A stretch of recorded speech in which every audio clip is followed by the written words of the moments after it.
நான் பார்த்து வியந்த தஞ்சை பெரிய கோயில் பெருவுடையார் ஆலயம் பாருங்க.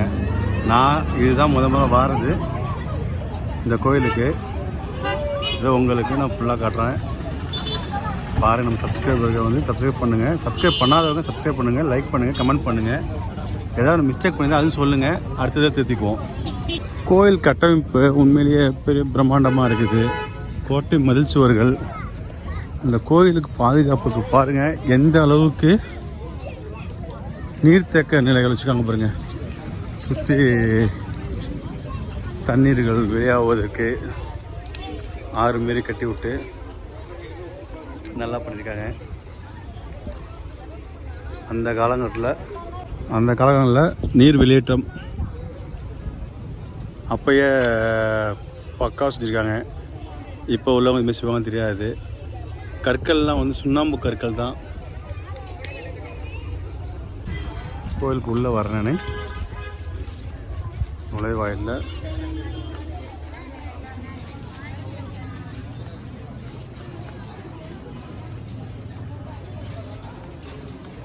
சிற்பக்கலைகளை பாருங்கள். உண்மையிலேயே அற்புதமாக இருக்குங்க. எப்படி அவன் பண்ணாண்டே எனக்கு இது வரைக்கும் விளங்கலை. சிற்பங்களை பாருங்கள் அப்படியே.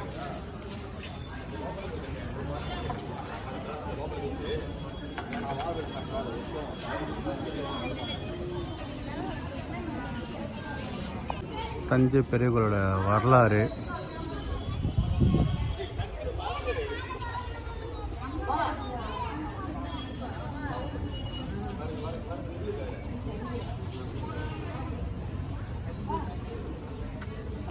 தமிழ் அடுத்த கட்டம் இது நுழைவாயில்.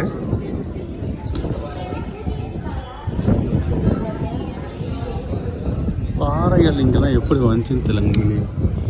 அவ்வளோ சில்லுன்னு இருக்குது. இந்த அடிக்கிற வெயிலுக்கு சூப்பராக இருக்குது. இதெல்லாம் சாமி சூப்பராக இருக்குது.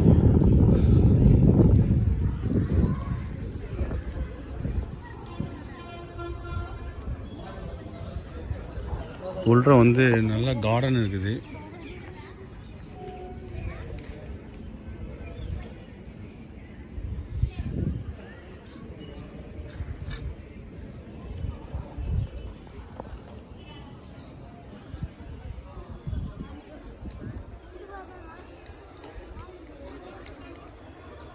மக்கள் வந்து வெயில் காலத்தில் நடந்து போகிறதுக்காக வந்து மேட்டு போட்டிருக்காங்க.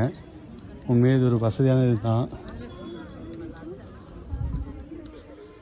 ஃபுல்லாக ரெண்டு பக்கமும் கார்டன் போட்டிருக்காங்க. இங்கே பாருங்கள் சூப்பராக இருக்குது. இந்த பக்கமும் முழுக்க கார்டன் தான்.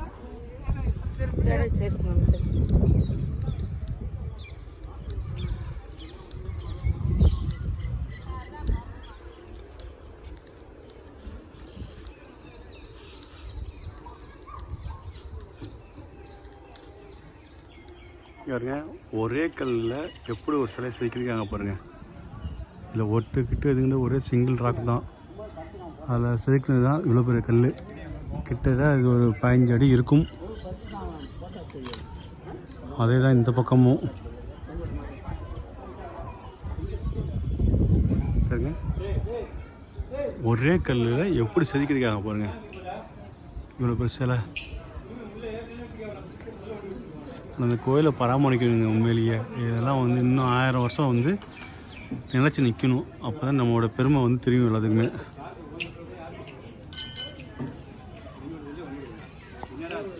சிற்பக்கலைகள் பாருங்கள். இல்லை சிங்கிள் கல் தான் பண்ணியிருக்காங்க.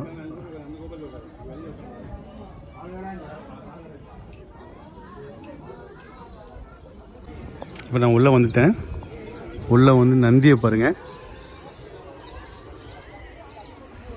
இப்போ லெஃப்ட் சைடு வரேன். லெஃப்ட் சைடு இந்த கோயிலுக்குள்ளே அப்படியே சுற்றி வந்துட்டுருக்கேன். சிசிடிவி வச்சுருக்காங்க. பழைய மாதிரிலாம் கிடையாது. சிற்பங்கள் பாருங்கள் நிறைய வீணாக்கியிருக்காங்க. மக்கள் சிதலம் அடைஞ்சிருக்குது சிற்பங்கள்லாம்.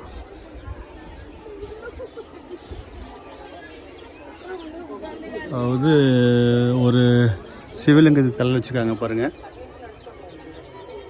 தூக்கிட்டு போகிறாரு. ஒரு குழந்தைய கையில் தூக்கி வச்சுருக்காங்க. இது என்னன்னு தெரியல.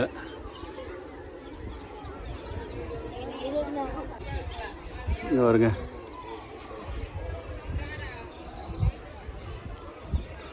இதெல்லாம் மேலே கொஞ்சம் கட்டியிருக்காங்க அவங்க. இதுக்கு பழைய கட்டடத்தை ராஜராஜ சோழத்தில் கட்டினதுக்கப்புறம் இவங்க இந்திய தொழிலியல் துறை வந்து கட்டியிருக்காங்க. எவ்வளோ பெரிய இடங்க. அச்சோ, உண்மையிலேயே எல்லாம் வாங்க, வாழ்க்கையில் ஒரு வந்து பாருங்கள், பார்த்து நம்ம முன்னோரோடைய கலைநயத்தை கற்றுக்குங்க, பார்த்து பெருமையை பாராட்டுங்க.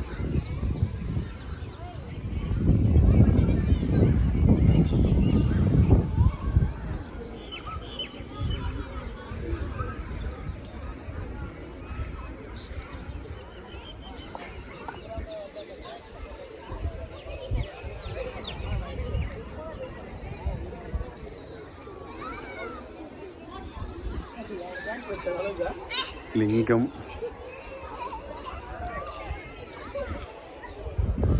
இது வில்வ மரமா? இதுக்கு என்ன மரம் தெரியல.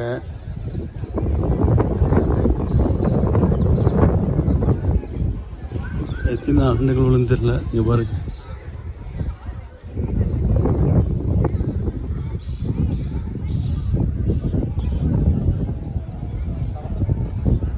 இந்த கோயிலை உங்களுக்கு சுற்றி காமிச்சிட்டு கடைசியில் வந்து லிங்கத்துலேருந்து உங்களுக்கு கோயிலை கட்டுறேன். சுற்று விட்ட பாதை காமிச்சிட்ருக்கேன்.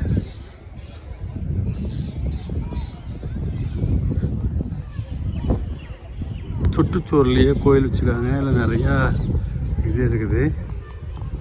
பழைய காலத்து பீரங்கியை பாருங்கள்.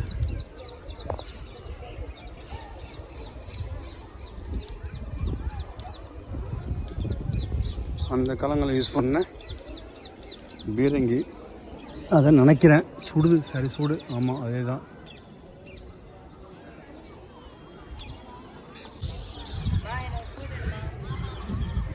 லிங்கத்துலேருந்து நந்தி பெரிய கோயில் நந்தி, அதுலேருந்து நம்ம அப்படியே ஆப்போசிட் தான் வந்து பெரிய கோயில் இருக்குது. இந்த சிலை கோயில் சுற்றுச்சுவர்லேயே வந்து பாருங்கள், ராஜராஜனோட சிற்பங்கள் இருக்குது, தமிழ் கல்வெட்டுகள் இருக்குது. இதுவே சிரமடைஞ்சு வச்சுக்க நிறைய. இதில் காப்பாற்றணுங்க, தொல்லியல் துறை தான் காப்பாற்றணும். வருங்க, ராஜராஜ சோழனோட கல்வெட்டு, இது திருவுருவ சிலை, தமிழ் கல்வெட்டுகளும் இருக்குது.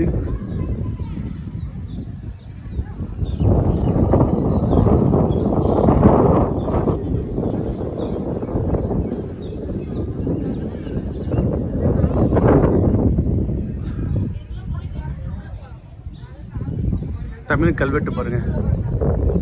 இதுதான் வந்து நம்மளோட வரலாற்று தொல்லியல் ஆய்வு பாருங்கள். எவ்வளோ ஃபுல்லாக வந்து தமிழ் எழுத்துக்கள் எழுதப்பட்டிருக்கு. மேலே லைனில் போட்டிருக்காங்க பாருங்கள்.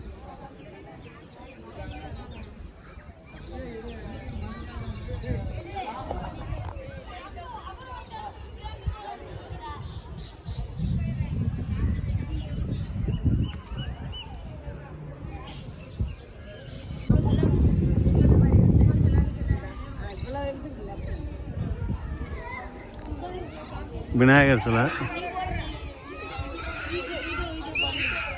பெருடா கோயில். இதில் வந்து ஃப்ரெண்டு இதுலேயே வந்து விநாயகர், விஷ்ணுன்னு நினைக்கிறேன், எனக்கு தெரியல, பெருசாக எனக்கு தெரியல. சிலைகள் அது சிங்கிள் ராக்லேயே எவ்வளோ பெரிய சிலை சிற்பம் தெரிச்சுருக்காங்க பாருங்க. ஒரே கல் தான், அது அழகாக செதுக்கியிருக்காங்க.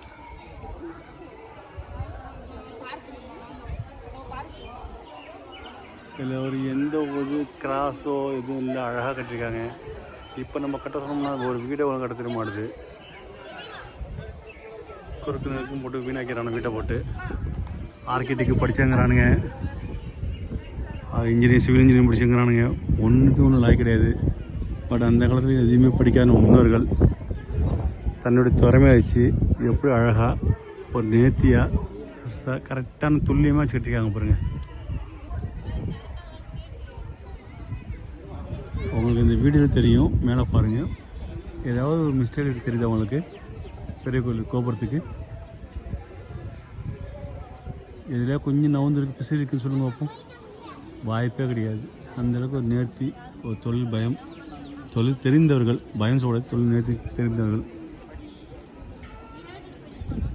எதுனா மகாவீர சிலையாது தெரியல எனக்கு. அது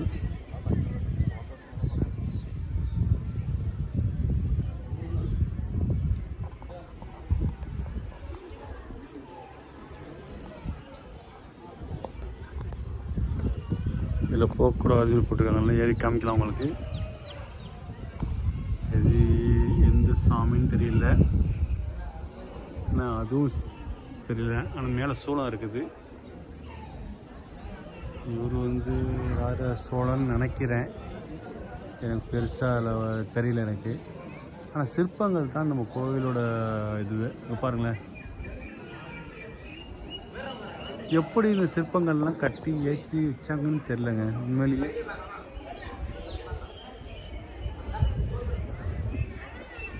பர்மி தமிழ் எழுத்துக்கள்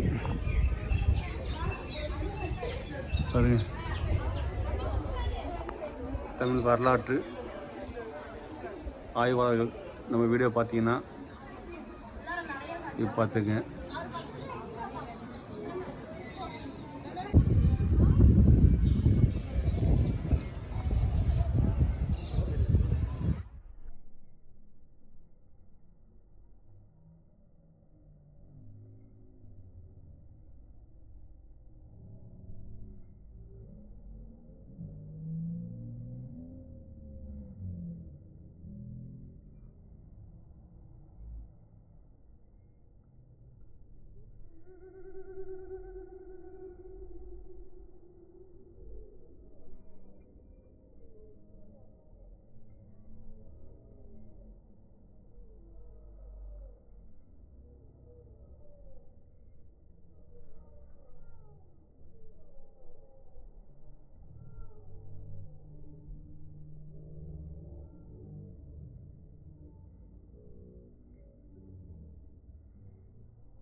இது லிங்கத்துக்குள்ளேயே ஒரு சுருவம் மாதிரி இருக்குது, ஒரு சிலை மாதிரி இருக்குது.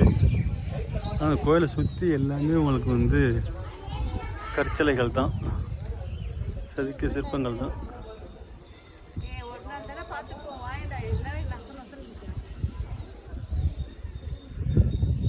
இதில் வரலாறு தெரியாத சில குழந்தைகள் வந்து பாருங்கள், அதுக்கு இது பிடிக்கலையா, அதுங்கெல்லாம் வந்து வெளில போகணும் அங்கே போகணும்னு சொல்லுதுங்க. அவங்க பெற்றோர்கள் தான் அந்த குழந்தைங்களுக்கு எடுத்து சொல்லணும், இந்த கோயிலோட அருமை பெருமையெல்லாம் சொல்லி கற்று தரணும். படிக்கிற பசங்களுக்கு வந்து அந்த வரலாறை எடுத்து சொன்னால் தான் அந்த பசங்களுக்கு புரியும்.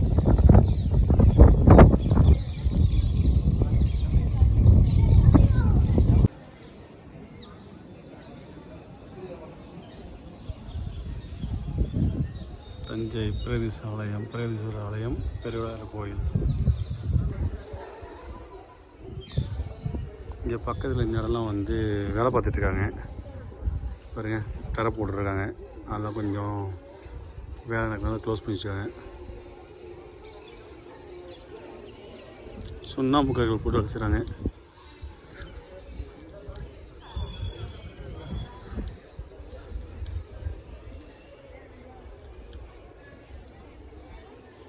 சின்ன சின்ன இதில் கூட அவங்க காயின் வைப்பாங்க பாருங்க. இந்த ஒரு சிற்பம் அழகாக இருக்குது பாருங்கள்.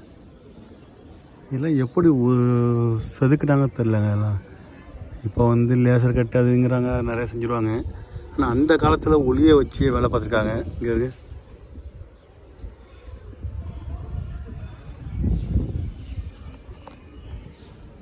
இந்த சின்ன சின்ன பூ, இந்த பரும்பு எல்லாமே வந்து வேலைப்பாடுகள் தான்.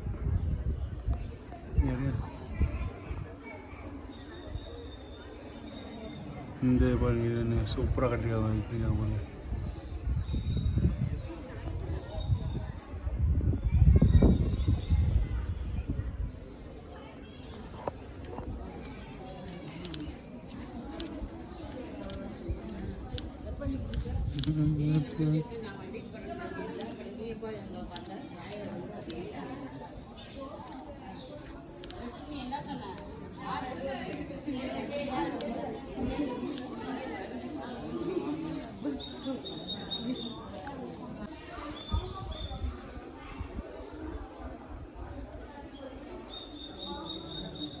சிற்பக்கலை பாருங்கள். இதில் பாருங்கள், ஒரு மாட்டு தலைமை வைக்கிற தெய்வம்.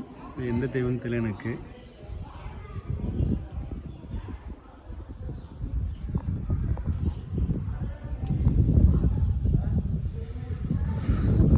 ஒரே கல்லில் வந்து சேர்க்கப்பட்டிருங்க.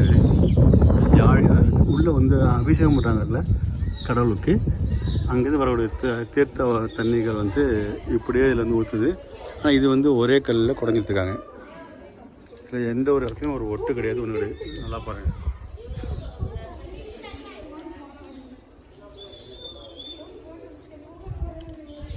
எதுலேயுமே ஒரு ஒட்டு கிடையாது. ஃபுல்லாக அப்படியே கீழே வெட்டி எடுத்துக்காங்க இந்த இடத்த. கோயில் சுற்றி கோயில் இருக்குது.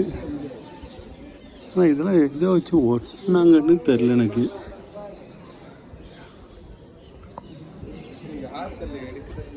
லிங்கங்கள்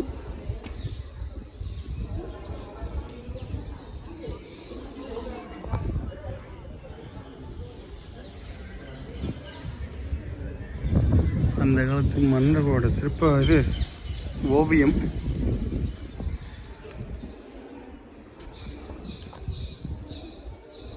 ஓவியங்கள் பாருங்கள், சிதலமடைஞ்சு இப்போ இருக்குது. கோயில் ஓவியங்கள் எல்லாமே சிதலமடைஞ்சிருச்சு. சிதலமடைந்த ஓவியங்கள்.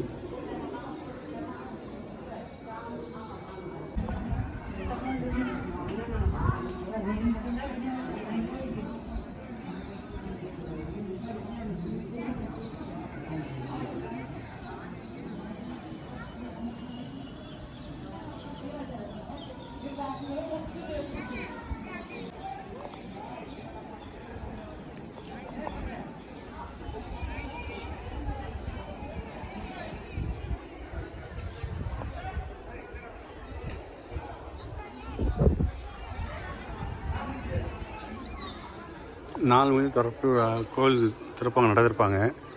ஆனால் மக்கள் எல்லாம் அலைமொழி நிற்கிது கியூவில்.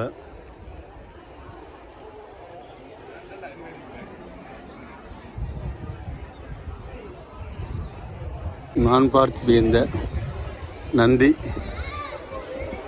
இது புதுசாக பழசான்னு தெரியல எனக்கு. இது கொடிமரம்.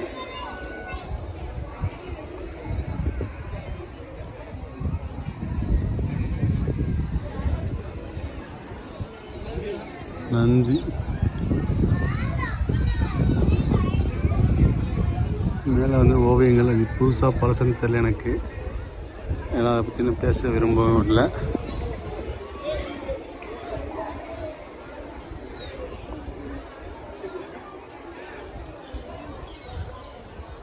சிற்பங்களை பாருங்க.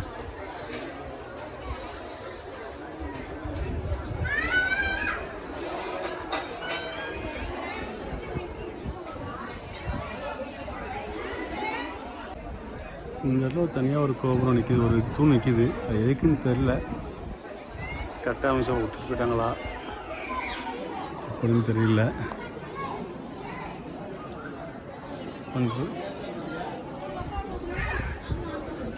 ஒரு பெண் சிற்பம் இது ஒன்று தனியாக நிற்கிது.